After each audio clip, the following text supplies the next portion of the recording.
Have you ever stopped to think, I mean really think, about how much you influence the people around you? And just as importantly, how much they shape you. Exactly. It's this constant invisible dance, isn't it? A really profound dynamic. Today we're diving deep into exactly that. Okay, let's unpack this. Today we're embarking on a deep dive into Week 18 of the Babaji Unified 2025 series, which you can find over on the Meditate for Wellness YouTube channel. Our discussion is centered on Chapter 18, Promoting Another's Self-Acceptance, from the book Unified: A Course on Truth by author Roger Lanphear. And we're also bringing in insights from the discussions and Q&A sessions linked to it. Really rich material there. Absolutely. Our mission, like always, is to pull out the most potent insights, help you navigate these sometimes complex ideas, and hopefully get you those aha moments, feeling clear, not overwhelmed. Ready to jump in. Let's do it. Now, here's where it gets really interesting. Straight away, this core concept jumps out. Everyone is your vehicle for realizing your wholeness. Wow. It makes you stop, right? What does that even mean for you day to day? It's foundational, really. It completely reframes how you think about personal responsibility. The book basically says your responsibility for your own self, your own wholeness, it doesn't just stop with you. It extends to others. Because we're all connected. Exactly. Deeply interconnected. The analogy used is, well, quite vivid. Imagine a table. Yeah. If one leg is separated or maybe just shorter than the others, it throws the whole table off balance. Doesn't matter how perfect the other three legs are. Right, the whole thing wobbles. Precisely. An imbalance in one part creates an imbalance for the whole system. That includes your own experience. We're constantly affecting each other's stability, you could say. And this connection, it works powerfully through something called group consciousness. Group consciousness. Tell us more about that. Think of it like a collective pool.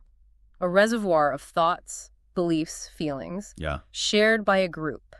And it subtly, but very powerfully, molds your own attitudes, your values, even what you desire. So it's like background influence. Very much so. The discussions offered a good example. Think of a child born into a Hindu family. Okay. They don't consciously sit down and choose Hinduism at age 2, right? They just absorb the attitudes, the perceptions, the whole vibe of that group, and they become Hindu. So it's osmosis, almost. Kind of, yeah. And in the same way, your attitudes, your values, they're constantly being shaped by the groups you're part of, often completely unconsciously. That's fascinating. So if we're all dipping into this collective pool, what does that mean for the thoughts that just pop into your head every day? Are they even yours? Well, that's the kicker, isn't it? It suggests that a lot of the thoughts you might be working hard to correct, using those, creating formulas the unified teachings talk about. Those affirmations or decrees for manifesting. Right, the interfering thoughts, the ones that seem to block your intention. Many of them might not have originated with you. This material suggests others, the collective, maybe specific people, are largely responsible for planting those seeds in the group consciousness, which you then pit up. So, like secondhand thoughts. In a way. The discussions use this great analogy, the bank of thoughts. A bank. Yeah. Picture a big central bank where everyone kind of deposits their thoughts, their beliefs, their fears. Okay, I'm picturing it. What you withdraw, the thoughts that surface in your mind, your fears, your limiting beliefs, anxieties. It's often just a reflection of the collective balance in that bank. Not necessarily your own personal deposit. Not always, no. You're constantly drawing from that shared pool and realizing that the static in your head might not be your fault originally. That's a critical insight, I think. Okay, so if we're drawing from this thought bank, how much does the overall balance matter? Like, the group consciousness is full of, say, negativity or limitation. Oh, it matters hugely. The text puts it plainly. The stronger the errors are in the group consciousness, the greater is the pull on you, and the harder is the correction. So the collective tide is stronger. Definitely. Think about a community where poverty is really entrenched. The group consciousness there holds these incredibly strong thoughts and beliefs about lack, about struggle, that keep reinforcing that financial instability. Right. It makes it significantly harder for someone in that community to break free mentally and financially compared to someone maybe born into a more prosperous environment where the collective thoughts are different. That collective energy creates a really powerful current then. It really does. Which brings up a vital question. Yeah. If that collective pull is so intense, how much impact can your individual thinking, your little deposit into the bank actually have? Can one person shift anything? Absolutely. And this is where it gets really empowering. The book talks about the orderliness of truth. Orderliness. Yeah, and it has this interesting quality. It says only a small bit of orderliness goes a long way. Think about light waves. It only takes a few perfectly ordered light waves, perfectly aligned, to bring a whole system of chaotic waves into perfect order. And the result is? The laser light, incredibly focused and powerful. Ah, okay. I see the analogy. It's not just poetic, it's presented as a principle. Just like those few ordered waves create a laser. Or a tiny magnet can line up loads of iron filings. Right. A few ordered minds focused on truth and wholeness, can have a huge effect on whole populations, often subtly, under the radar. So yes, your individual focus, your effort towards wholeness contributes massively. So your responsibility for yourself has to include a sort of partial responsibility for others. Because you can't be totally whole. Your own table can't be perfectly stable. Until everyone else's is, too. Exactly. Until everyone experiences that wholeness with you. That's why that idea, all legs on the table must be unified, is so central here. That's a really empowering way to think about it, this connection you're describing, that my aligned thoughts can ripple out. It suggests this incredible, almost untapped power inside each of us. How much stronger is that power when our thoughts are really, truly aligned with God or Source or truth? The material puts it quite dramatically. When your thoughts are one with that creating thought of God, your effect is thousands of times more powerful than when you were thinking a thought you made up. Thousands of times. That's what it says. It's about tapping into that universal creative intelligence. When your personal intention aligns with that original unified blueprint of creation. You're amplifying your signal? Exponentially. You're not just sending out a little ripple anymore. You're creating a wave, potentially, that can help reorder entire systems. And often, nobody even needs to know you're the one doing it. Okay, this brings us squarely to the how-to, the practical side. How do we actually go about promoting another self-acceptance using this framework? Especially since the book warns against preaching or trying to, convince anyone. Right, no convincing needed. The method is all internal. It's about using your own creating powers, those prayers, creating formulas again to shift their awareness. My awareness or theirs? Well, you start with your perception to influence their awareness.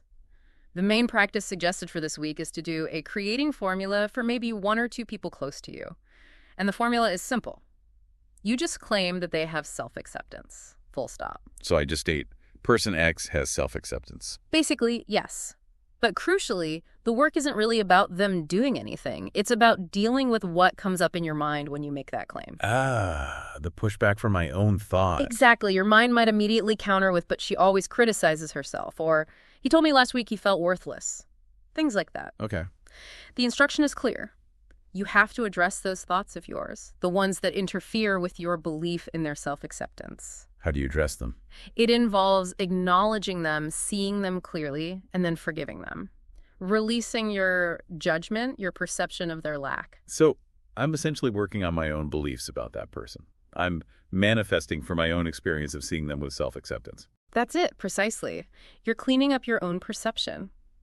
And the wonderful side effect, the bonus, as you called it, is that they often begin to embody those qualities more.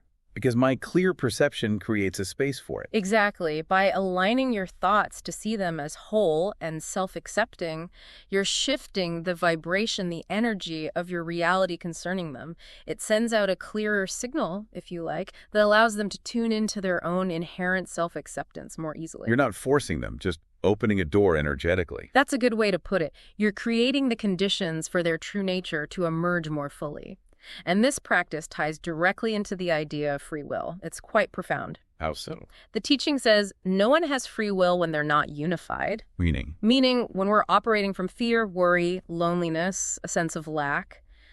Our choices aren't truly free. They're reactions, conditioned responses, not aligned with our deepest self. Right, we're just reacting to circumstances. Yeah.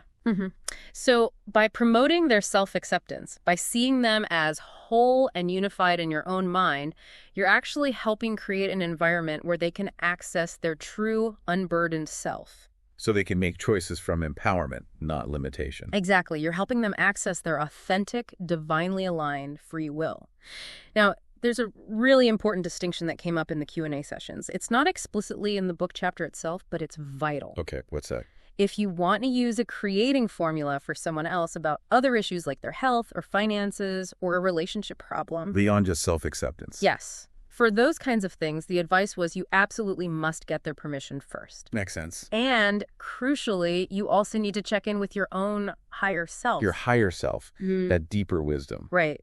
Your true unified divine consciousness. You need to ask if intervening in this way is actually in your highest and wisest interest. Why my interest? Because remember, you are always manifesting your own experience of them. Their current situation, even if it looks difficult from the outside, might actually be serving your growth, your learning, your journey towards unification in some way you don't consciously understand yet. Wow. So interfering, even with good intentions, could potentially disrupt my own lesson. Potentially, yes.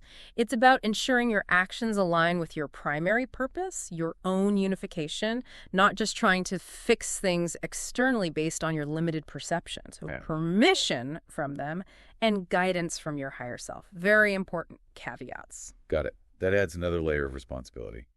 Now, these teachings, as you mentioned, sparked some really insightful discussions. What other gems came out that weren't maybe right there on the printed page? Yeah, lots of good stuff. One thing that really resonated was a deeper dive into wholeness.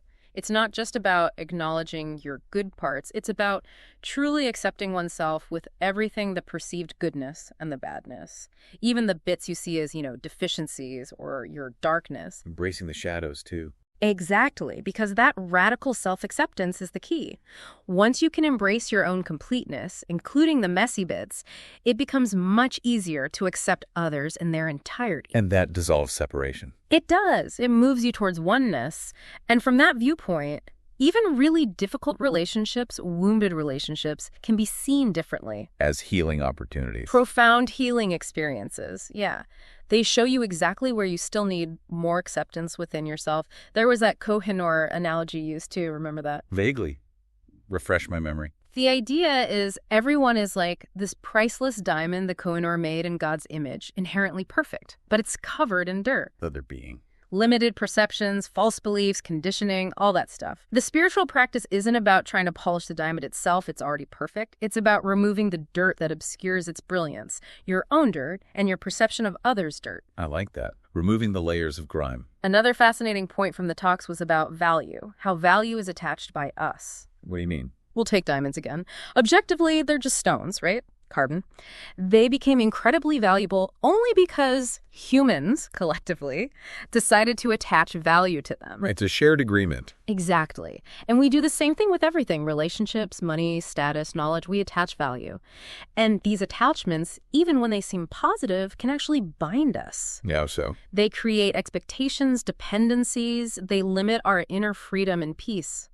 So the practical insight is to notice where you are attaching value. If something is causing you suffering or restricting you, ask, am I trapping myself here with the value I've assigned to this? That's a powerful self-inquiry question. Looking at where our attachments lie. And what about that tendency we all have sometimes to, avoid responsibility? Did that come up? Oh, yes. That common human pattern, dodging responsibility, it often stems from fear, doesn't it?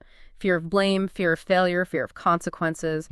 Just observing that pattern in yourself and in others without judgment is a huge step. It helps you understand reactions and behaviors on a deeper level. And those small, everyday irritations, like you accidentally bang your head on a kitchen counter? Happens to the best of us. Well, the discussion suggested seeing even those moments as prompts. Profound reminders, actually. Reminders of what? To come back to the present, to become aware. They aren't just random glitches, they're little wake-up calls. Opportunities to observe your reaction. Do you blame the counter? Get angry. Or do you just notice, take responsibility for your awareness or lack thereof in that moment, and let it go? It helps clear out that inner reactivity. Instead of feeding the frustration. Exactly. And that ties into handling negative thoughts, too. The insight was you don't have to fight them or even analyze them much. Just observe them. Just observe them without judgment. If you don't feed them with your attention, your energy, your belief, they tend to just get bored and wander off. They bore away was the phrase used. Like clouds passing by. A bit like that, yeah. It's a practice of just letting things pass through your inner space without latching onto them. The concept of the Abha Mandal, the aura, also came up. Your personal energy field. Okay. If you find yourself constantly feeling other people's stuff, their pain, their anxiety, their frustration, it might mean your aura is a bit too open, too permeable to those outside influences. Like an energetic sponge. Could be, yeah. So the practice suggested is consciously closing your aura, intending to be open only to your higher self, to that divine connection. It's about maintaining your energetic sovereignty, your inner peace, regardless of external storms. Energetic protection. Makes sense. And finally, there was a really clear definition of poverty. It's not just about money. Fundamentally, poverty is the experience of lack. Lack of anything. Lack of anything important, money, yes, but also love, health, peace, connection, wholeness. When you truly embody abundance and wholeness within yourself, that deep inner feeling of lack starts to dissolve.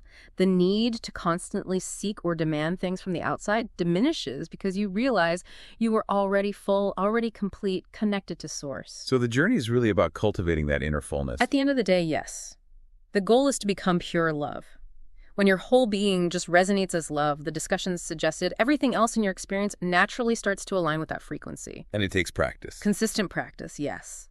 It leads to reprogramming the subconscious so that state of love, of wholeness, becomes your natural default setting. It changes everything, not just for you, but for the collective ripple effect we talked about. So much to think about there. What really stands out to you from all of this is you sit with it, those deep connections, this idea of creating our experience.